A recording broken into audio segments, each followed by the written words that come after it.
एक बार की बात है, सैम नाम का छोटा लड़का अपनी माँ के साथ रहता था। सैम सोते समय अपना खूब देखता था और अपने सपने में हमेशा रोमांच देखा करता था। एक रात उसने अपने सपनों में एक रोमांच देखा कि उसने चाँद की यात्रा की है। वह चाँद के बारे में कुछ किताबें खोज कर पढ़ा, चाँद के संबंध में फिल्मों में भी देखा। कहानी और फिल्म देखकर सैम के बारे में अब काफ़ी कुछ जान चुका था। चाँद के बारे में जानकर वह काफ़ी उत्साहित भी हुआ। उसने अब यह निर्णय कर लिया कि वह वास्तव में चाँद पर पहुंचकर वहां की परिस्थितियों को एकदम नज़दीक से अनुभव करना चाहता है।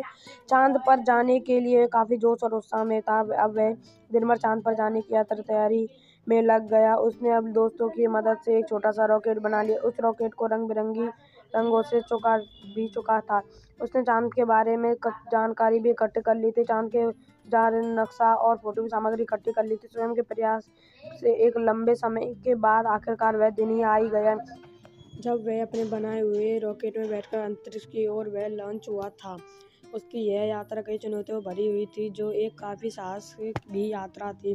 कई सारी चुनौतियों के बावजूद उसने अपने फैसले से हार बिल्कुल नहीं मानी थी। उसने रॉकेट की मदद से अंतरिक्ष में अपनी उड़ान भरी और रास्ते में पृथ्वी के गुरुत्वाकर्षण शून्य होने का अनुभव किया।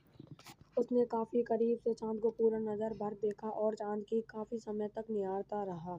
सैम चाँद की अलौकिक सुंदरता से काफ़ी प्रभावित भी हुआ। सैम का रॉकेट चंद्रमा की धरती पर नीचे उतरा तो वहाँ का दृश्य देखकर वह एकदम से मंत्रमुग्ध हो गया। चाँद पर उतरकर वहाँ इधर-उधर घूमने सैम ने चाँद की मिट्टी एवं छोटे-छोटे चट्टानों के टुकड़े को एक जगह इकट्ठा किया। साथ ही चाँद पर उगे हुए छोटे-छोटे पौधे की भी उसने खोज कर ली थी।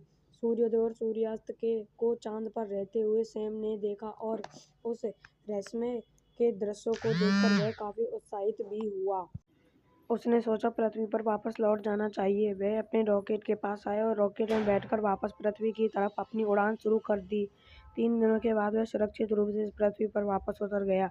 जब वह अपने घर गया तो घर के सारे सदस्य और उसके साथियों ने उसका काफ़ी उत्साह से स्वागत सत्कार किया। सैम ने अपने चाँद पर के यात्रा के अनुभव और एहसासों को सभी लोगों को साथ शेयर भी किया।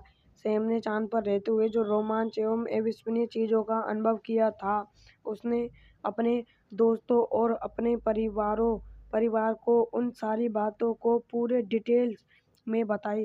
सैम को उसकी साहस और चाँद पर पहुँचने के लिए किए गए मेहनत के लिए काफ़ी प्रशंसा भी लोगों से मिली।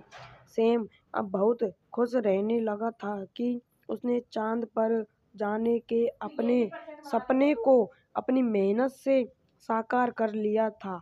चाँद पर जाने की साहसिक यात्रा इसके दिल और दिमाग पर हमेशा जीवन भर एक सुंदर स्मृति के रूप में यादगार बना रहेगा।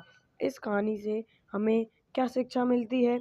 आइए देखते हैं। इस कहानी से यह शिक्षा मिलती है कि अपने सपने को साकार करने की राह में अगर लगन और दिल से मेहनत की जाए तो कोई भी सपना साकार किया जा सकता है। अपने लक्ष्य को प्राप्त करने के लिए हमें कड़ी मेहनत करनी चाहिए। धन्यवाद।